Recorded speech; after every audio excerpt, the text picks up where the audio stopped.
Bharatiya Janata party के प्रदेश प्रवक्ता केदारनाथ गुप्ता ने कहा कि प्रधानमंत्री किसान सम्मान निधि योजना में फर्जीवाड़ा करके कांग्रेस की पिछली भूपेश सरकार का मकसद सिर्फ भ्रष्टाचार ही नहीं था, बल्कि वो इसकी आड़ में टूल किट के तौर पर रोहिंग्यों को इस्तेमाल करके ऐसे तत्वों से अपने साजिशाना एजेंडे पर काम करवाना चाहती थी। श्री गुप्ता ने इस पूरे मामले को बेहद गंभीर माना और कहा कि ऐसी और योजनाओं को भी जांच के दायरे में लाकर पता लगाया जाना चाहिए। कांग्रेस की पिछली सरकार ऐसे कितने बाहरी तत्वों को बदनीयती के साथ लाभ पहुंचाकर अपनी किन मंशाओं को पूरा कर रही थी। भाजपा प्रदेश प्रवक्ता श्री गुप्ता ने शनिवार को एकात्म परिसर स्थित भाजपा कार्यालय में पत्रकारों से चर्चा के दौरान कहा कि कांग्रेस पार्टी का डीएनए हमेशा भ्रष्टाचार से परिपूर्ण रहा है। छत्तीसगढ़ में भी पूर्व मुख्यमंत्री भूपेश बघेल की सरकार ने ऐसे ही कुछ कारनामे अपने शासनकाल में किए हैं, जो अब धीरे धीरे खुलते चले जा रहे हैं। श्री गुप्ता ने कहा कि भावनात्मक और आध्यात्मिक रूप से जिन विषयों को छुआ, उसी में उन्होंने घोटाले और भ्रष्टाचार किए। महिला फुसलाकर अपनी गोद में उठाकर और उन्हीं के साथ घोटाले करके छत्तीसगढ़ वासियों के साथ किसान, मजदूर, महतारी, नौजवानों के साथ कांग्रेस पार्टी ने खुला छल किया।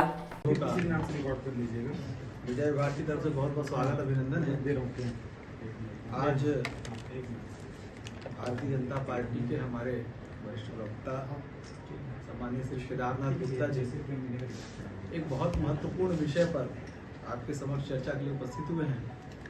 कांग्रेस छत्तीसगढ़िया और छत्तीसगढ़ियावाद के नाम पर किस प्रकार से छल करती रही है, ऐसा एक महत्वपूर्ण विषय है। मैं आग्रह करता हूं सम्मानीय श्री केदारनाथ गुप्ता जी से कि किस विषय पर। मीडिया के सभी साथियों को मेरा सादर नमस्कार। आप सबका मैं सादर वंदन और अभिनंदन करता हूं।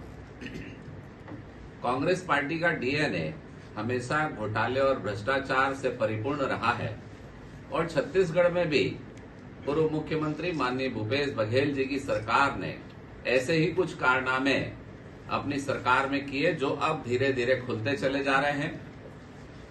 उन्होंने भावनात्मक रूप से, आध्यात्मिक रूप से जिन विषयों को छुआ, उसी में उन्होंने घोटाला और भ्रष्टाचार किया। कहते हैं कि बहला फुसलाकर अपनी गोद में उठाकर और उन्हीं के साथ घोटाले करना, ऐसा काम छत्तीसगढ़ वासियों के साथ, छत्तीसगढ़ में रहने वाले किसान, मजदूर, महतारी, नौजवानों के साथ किया है।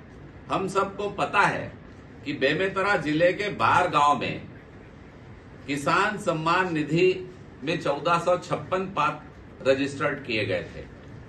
उनमें सब में राशि आ गई और जब प्रारंभिक शंका हुई तो भारतीय जनता पार्टी के कार्यकर्ताओं ने इसकी जांच प्रारंभ की, इसे देखना प्रारंभ किया तो 854 ऐसे खाते मिले जो उस गांव में रहते ही नहीं, उनकी ना जमीन है, ना खेती है, ना वहां पर उनका निवास है।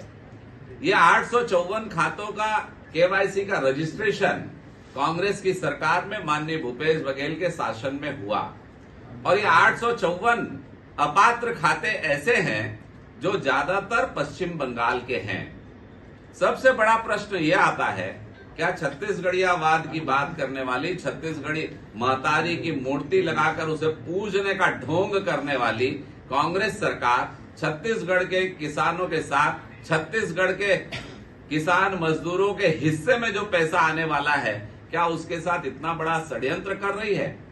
सवाल 854 खातों का नहीं है, इससे बड़ा सवाल यह है कि 854 खातों का बचत खाते का नंबर, उसकी पासबुक होना, 854 लोगों से ऐसे संपर्क होना जो पश्चिम बंगाल के हैं, मध्य प्रदेश के हैं, हरियाणा के हैं, ऐसे लोगों का संपर्क कैसे यहाँ के कांग्रेसी लोगों से, और वो किस आधार पर और क्यों है? क्यों ऐसे लोगों का उन्होंने संपर्क? किसी का, आपके पास क्या किसी का सेविंग अकाउंट नंबर हो सकता है? क्या किसी की पासबुक हो सकती है जिसे आप नहीं जानते?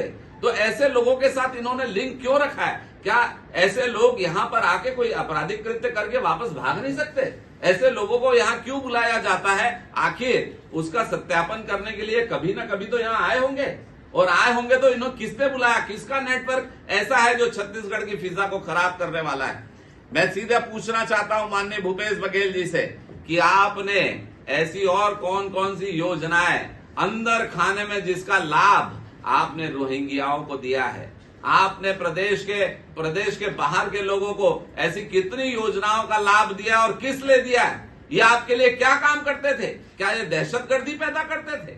आखिर ये यहां पर क्यों आते थे? दूसरा मेरा सवाल